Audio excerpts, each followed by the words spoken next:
Welcome to another episode of the Chill by Nat podcast. This podcast is created for those who are passionate about their personal development, health, and well-being. This is a platform for you to come chill by my personal stories and weekly tips in becoming a better version of ourselves and to live a better present. But first, let's chill. My name is Jeanette. Welcome back. So in the last episode, I shared about how I've come to reconceptualize or redefine the sense of self by introducing a deeper part of the self that we all have within us. And in this episode, I will share how recognizing and being with that part of myself can serve as a very powerful force which can help us navigate through our stresses and serve as a crucial part to our well-being. So as humans, we are often caught up in our thoughts, right? We all can relate to that. And you know how I am someone like many others who has excessive amount of negative thoughts, right?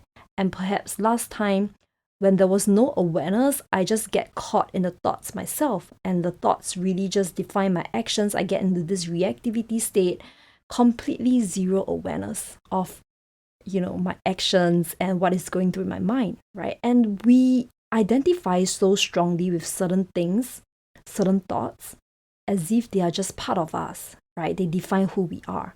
Or we can identify really strongly with other things like our job, our physical appearance, or maybe our intellectual capacity, right? For maybe some really, really intelligent people is their ability to know a lot of knowledge, right? Or maybe for some creative people, it's the ability to create. Maybe for a comedian, it's the ability to crack jokes on stage, right? So we all aim to cling onto something.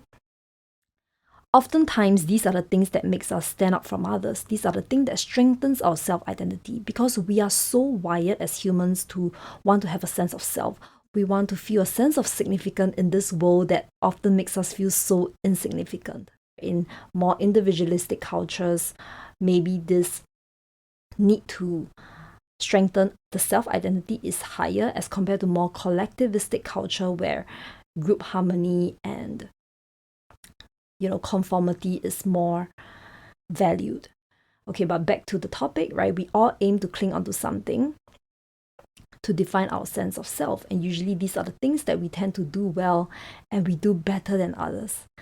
And if we come to identify ourselves as just that thing, and if we only know ourselves at the first level, which I've talked about, then if someone were to go against or fight or insult that very thing that we identify with, it can be our thought process, it can be our job, it can be our values, our needs, the way we think, right? Then it can, from our perspective, if we only know ourselves at the first level, it can feel like they are going against us as a person because we are just so identified with the very thing that we cling ourselves to.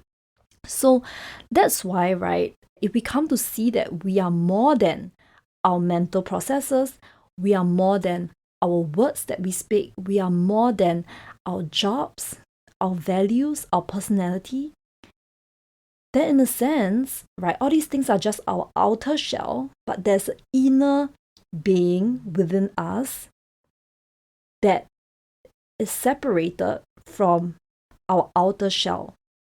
And only if we come to sense this, we are then able to form a more healthy response, right? When people are insulting our viewpoint, we see that they are going against the viewpoint, but they are not going against who we are as a person. They are not going against our state of being. And I think this is just one of the things that is helpful if we come to realize this deeper sense of self, this deeper dimension of being.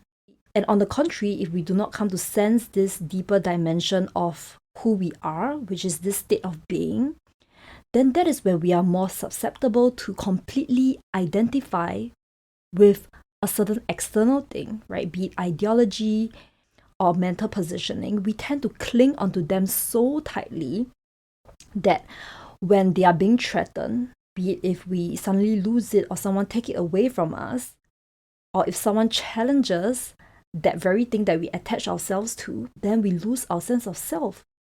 Or some people, they really identify a lot with a certain political viewpoint, right? It doesn't have to be political, just any other viewpoint. But if a person comes to you and tell you that your viewpoint is totally wrong, right, how you react to that person has a lot to do with how you come to conceptualize your sense of self. You know, if you only see yourself at level 1, which is I am my views, right? Of course, you might not have that awareness that you're equating yourself to your view, but you actually only can see your sense of self as defined by your viewpoints and your thoughts, then it's very, very likely that we tend to get upset, we tend to get very reactive. Our emotional response will be so much more as compared to if we come to see that a political viewpoint or whatever it is, our stance, our thoughts, is just the very outer shell of who we are, right? So there's that deeper self that we need to come to see, which does not replace the self that we have conceptualized it to be, right? But is that inner self that can choose, okay, what viewpoint we want to attach to ourselves, what personality we want to adopt, right? But that inner state, which I talked about, right, remains the core part of us. Then the second thing is, right, when we notice this state of being in ourselves, we are able to then notice this same state of being in another person as well. Well, the other person might not be perhaps as aware as you, right? Maybe they are just not really in touch with their inner state of being yet, but you know that if you are experiencing this inner state of being that is just pure awareness, then everybody around you also has the same state of being, because we are humans. And humans are called human beings for a reason, right? But we are not really human beings before we actually discover this state of being in us.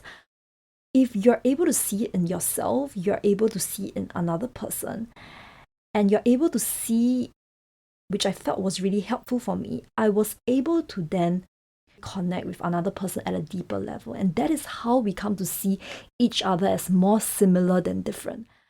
So I guess the point here is, apart from helping us to detach ourselves from the external things and not identify too much, I think it also helps us to develop more empathy, more compassion, and more love for another person when we start to sense this state of being in another person. I've covered 2 points of how this way of conceptualizing the self is really helpful.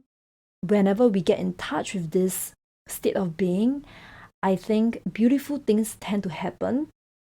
And at an instance when we are in a state of confusion, we're in a state of anger, we are in a state of fear, when we get in touch with this state of being in the present moment, suddenly, right, we are able to act in a way that is most aligned to who we essentially are. So before I go into my story, I just want to bring about a concept called ego. We have all heard of this word.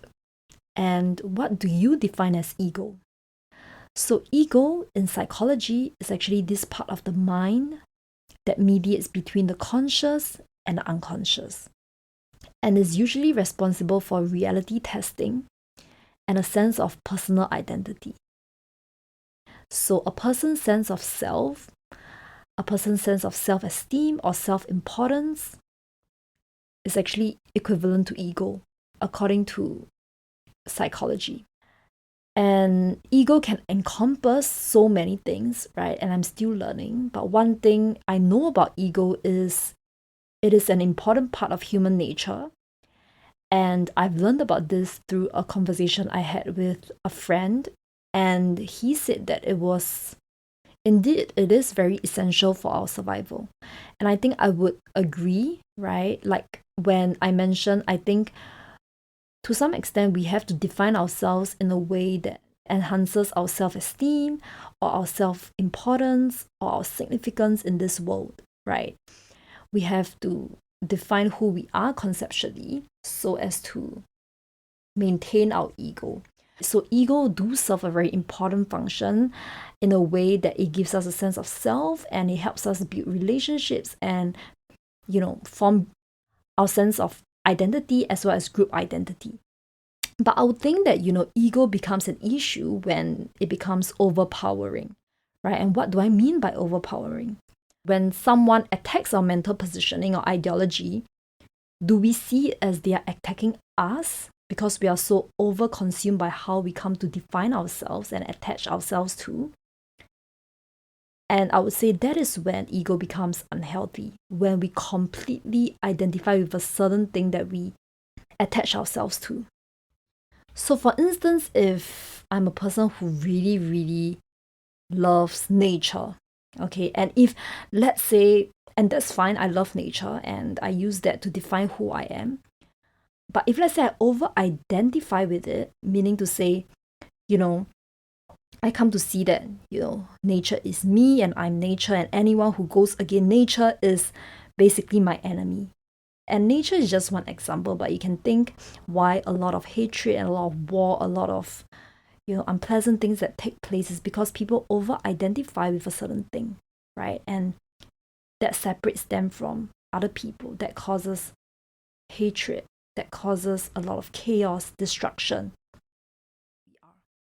So I'm going to be sharing a recent encounter which I think had ultimately deepened my understanding of the term self, and this was also how I come to actually start to reconceptualize the way I look at who I really am, and perhaps also the inspiration and trigger behind this entire reconceptualization. So this is actually the highlight of what happened in May, and I would say that this was one of my biggest milestones for me on this journey. Not just on the achievement level, but I think on a deeper level of self-discovery. So as some of you might know, I was recently asked and invited to participate in a public speaking event hosted by IMDA. It was an event in collaboration with TikTok. I was invited to become a speaker for one of the workshops that happened during one of the weekends of the event. So you have no idea how much fear I have within me, right? I mean, you can say that, hey, Jeanette, you have already been through so much self-work with your social anxieties and all of that. Do you still fear? You have hosted a few other mental health events, different talks, you have been through so much self-work with your social anxieties and all of that. Do you still fear? The truth is, right, maybe I fear less than before, but I think our mind is usually our greatest enemy, right? That we constantly need to battle with. I still fear a lot, and I think I fear because I care about it a lot, right? And that is what I wanted to share, is the entire internal process of how I perceive this whole thing to be a super important thing for me. It was how I perceive it, right? Another person might not see this as something that is very challenging or scary, but to me, I felt that it was a very, very intimidating thing. It was a nerve-wracking situation.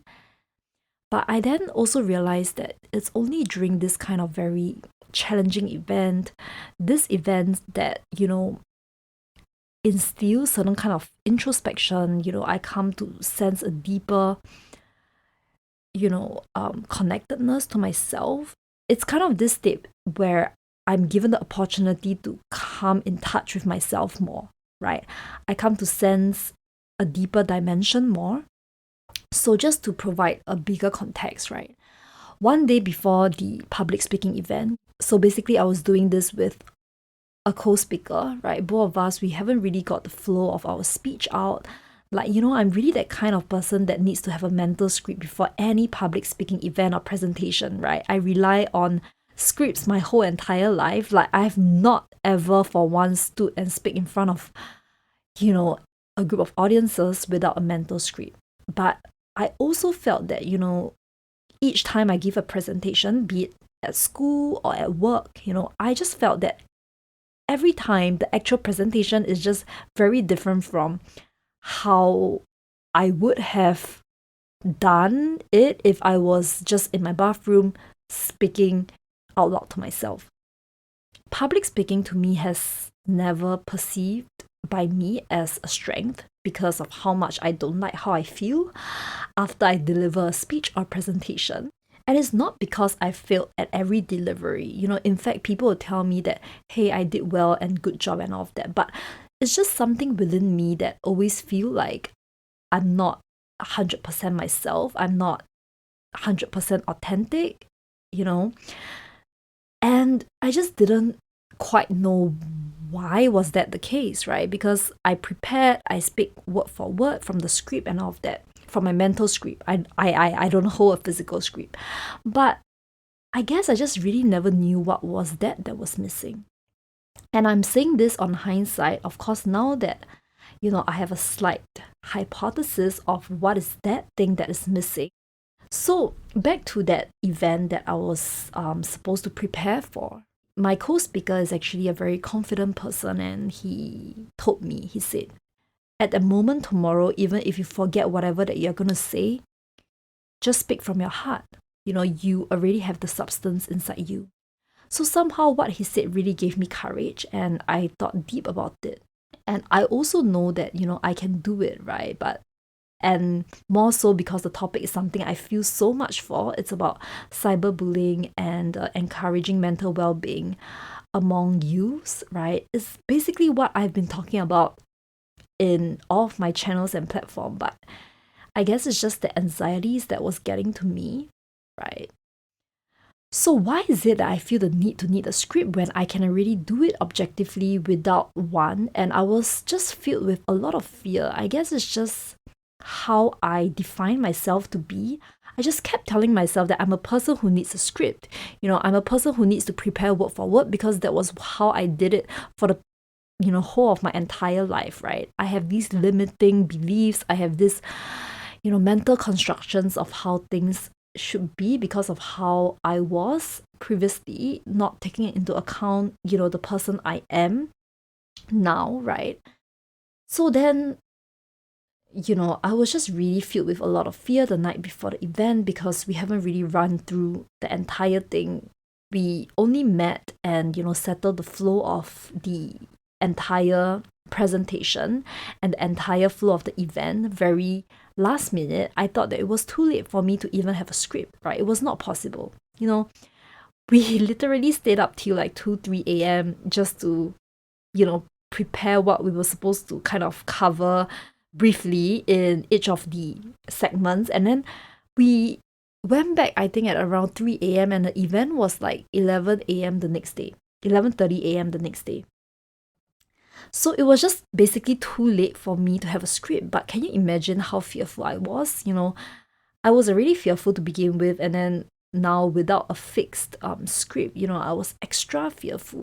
And I know that at that point I had to throw away all notions of myself, that I'm someone who can't do without a script. I'm not a good speaker, and I'm not good at public speaking. Public speaking wasn't my thing. And of course, worries of negative evaluation, which is a very big part of my social anxiety, And all these thoughts were already coming up a few weeks prior to the event. And of course, the awareness of these thoughts were there. And so the impact wasn't really getting to me. But what I realized was, this awareness is essentially the deeper self, or rather, should I say, this awareness of my awareness of having all these thoughts is essentially getting in touch with my deeper self. And if I just allow myself to speak through my awareness and my consciousness at a given moment instead of using my brain and my mind, I think that is the secret to knowing what to say. As I'm speaking now as well, in this podcast, I'm not looking at my script, right? Whatever that comes out now is just from my heart. It's connected to my inner being. And it feels different, whenever I do this as opposed to reading from a script or, coming up with a mental script prior to, speaking. Because by speaking this way, it's the most authentic. It may not be the most perfect way. There might be more pauses. There might be more hiccups, right? But it's real. And it's also when I feel like I'm the most connected to myself, right? And that is the feeling that I never had, when I did all my presentations at work or at school. After the presentation, I never felt like connected.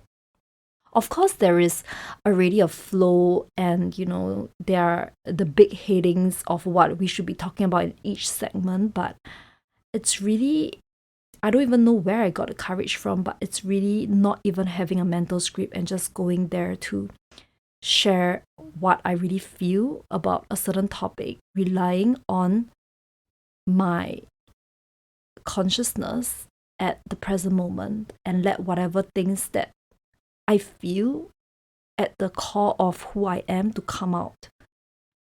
And I somehow think this was the greatest thing I had mastered during this whole entire opportunity. Apart from the fact that we received really good feedback from the audiences and the team that organized this event, but I felt like this was one of the best speech that I had given my lifetime, because I felt so connected with not just myself, but also with the audience at almost every moment of the delivery. It's really that kind of feeling where you're speaking to a very close best friend, where you just speak out of your being because it just feels really safe, and whatever that comes out is just so natural without much thought, right? And this is when people can actually feel your presence, and they can feel your being inside them. Maybe their being can feel your being, and that is what makes people feel connected. Which in the past, I didn't feel this connection or presence, because my attention and my awareness was in my mind. I was constantly, recalling what I'm supposed to say next. I'm constantly fixated on how the mental script looks like in my brain, and trying to deliver it word for word out in a very perfect and organized manner. Even though there were more pauses, I may have spoke slower or faster at some areas, but they are all part of the inner state of awareness that is more intelligent than my mind, right? So I would say that it's that kind of acting out of just being connected with this inner self, which I felt was the greatest gift that I've come to receive throughout this whole entire journey of building of myself and putting in this self-work for myself, because it feels like I can conquer anything. It's that kind of feeling. Of course, I don't feel that now, but at a point in time, it just feels like I can conquer anything if I am connected to this inner being state that I'm talking about. So it's like when we are actually thinking of a particular thing before we actually say it, it steals us away from engaging with the present moment, right? And that means that whatever that comes out may not be the best of what it could have been. And I also start to see that it is through every life challenges, every life struggles that is being thrown at us, that we can come to be even more in touch with this, state of awareness and state of beingness that is within us. If your life is so smooth, no challenges, nothing wrong, why would you feel compelled to really search for a deeper self within you, right? It is only through challenges, moderate stresses, that you might feel that you might need to kind of go beyond your thought processes and perhaps, find that presence to ground yourself, right? That was always there actually since we were born. It's just for us to kind of get in touch with it more often. And by acting on this awareness in times of doubts, in times of fear and uncertainty, you know that we will act in a way that aligns most to our sense of self. We will act out of less fear. And this presence that I talked about, right, is not just when we are in a situation where we need to perform or, confront certain challenge. It's really more than that, right? Its application is basically in our everyday life. When we talk to another person, and when another person is talking to us, right?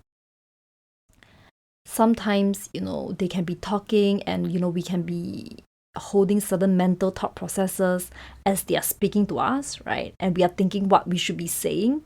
And we can realize that when we are thinking, we cannot really be present and we can't really listen to them, right? So when we respond to them, it just doesn't feel as authentic and right as compared to if we just allow ourselves to have the courage to let go of what is on our mind and just be present. Just let whatever things that comes out from us comes out at that moment that when we are supposed to respond.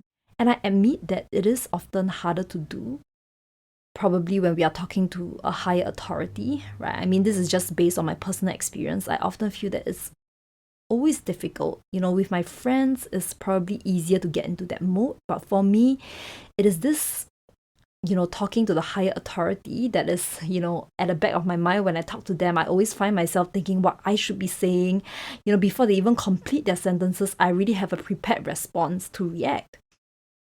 And whenever I operate from that mode, I will feel that whatever I say just doesn't come out to be as authentic, right? And of course, this cannot be sensed by the other person receiving it, but only I myself know it, right? Because I can feel whether is it aligned with my inner being.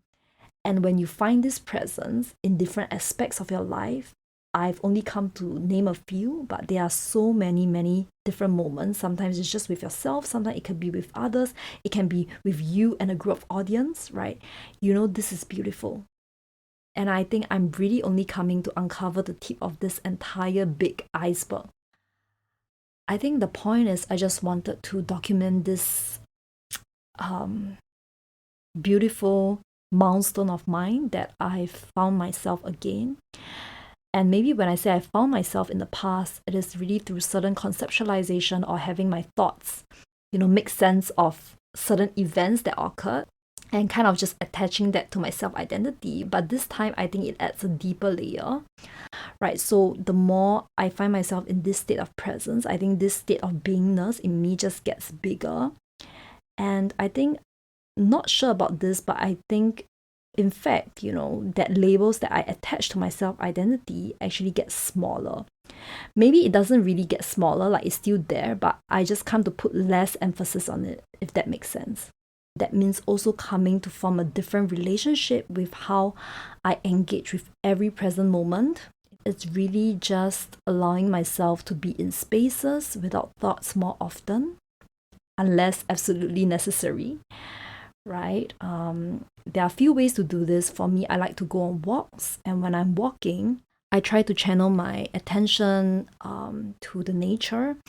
I look at the tree, the spaces between the trees, just feeling the wind on my skin, just engaging in activities that can engage my five senses more and engage in more thoughtless awareness. And I witness beautiful things coming out from this presence. And therefore, I encourage myself and all of us to start looking for a deeper dimension within us. And this doesn't come from being in touch with our thoughts. It's just by feeling and sensing, maybe between the spaces that you observe as you speak, your surroundings, the spaces between our thoughts, right? And there's always a certain sense of stillness when we come to be aware of these awareness. And that is when I feel like we can act out of who we essentially are.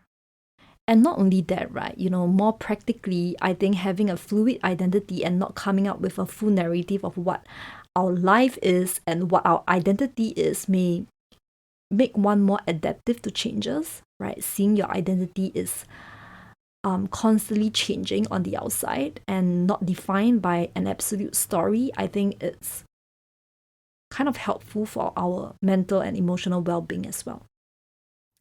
So according to an author and psychoanalyst, Allen Wheelis, arriving at a firm sense of identity is now more difficult than ever. Not only one must contend with an ever-expanding number of life roles and paths, but the world is perpetually changing at a breathtaking clip.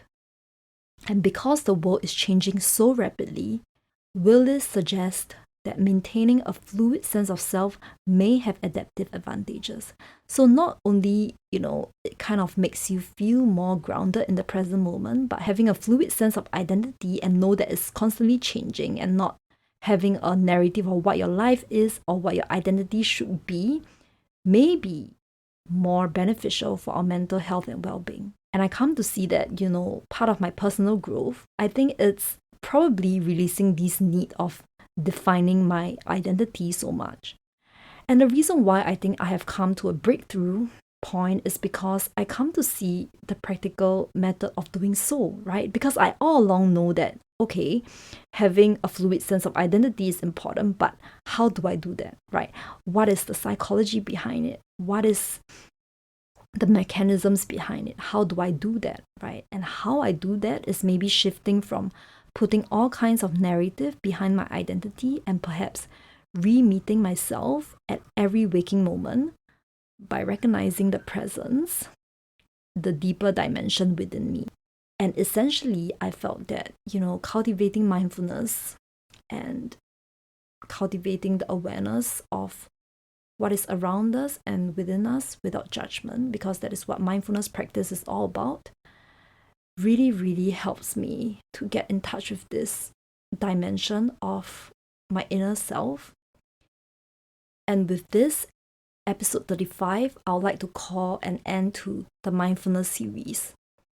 And I think overall, I am really, really pretty amazed at this journey that mindfulness practice had took me, right? When I only knew mindfulness as a concept, I think that was in episode 16, I only knew it was able to be fully present and aware of where we are, what we are doing, not engaging too much in the past, nor worrying about things that is about to happen. And I definitely have a very different relationship of what it means to be with the present moment and how it is really a way of life and a way of connecting with other people. It definitely kind of made me a lot less reactive. I felt the biggest takeaway is when I'm confronted with a stressful situation or when I'm confronted with a challenge. I think there's more presence power within me that I can actually cultivate and use. And I would say that this presence needs to be built up, right, when times are not stressful or not challenging, so that when times are stressful and when you actually need this awareness and this connection to your deeper self, you are able to then, perform it, right? Because if it's not being cultivated in your day-to-day, then when you're met with a stressful situation, I think we will go into very unconscious and reactive states. Each time when we do that, we can catch ourselves doing that and tell ourselves that, okay, we are aware of this, reactivity. And then there is, that second level of also realizing that, oh, we have been in a state of reactivity. I think that also kind of helps us build up our mindfulness muscle. And it's a constant journey of just building up that muscle and finding myself in that awareness of the present moment. And that is actually who I really am innately. And thanks so much again for being on this journey with me. I hope that there's something that you can take away from my long-windedness every single time. And I really, really, really appreciate your support. And if you really found that it's helpful in any way, any of my episodes in this series, please do share it with a friend, tag me, leave a rating or comment. And again, Chill by Net is going to take some time to chill out now. And I look forward to a new beginning with you very soon. Thanks for chilling in. If you enjoyed this podcast, don't forget to subscribe. You can also connect with me on Instagram at chillbynet, on my website chillbynet.com to join the conversation and access our show notes. Have a great day, and we'll chill again very soon.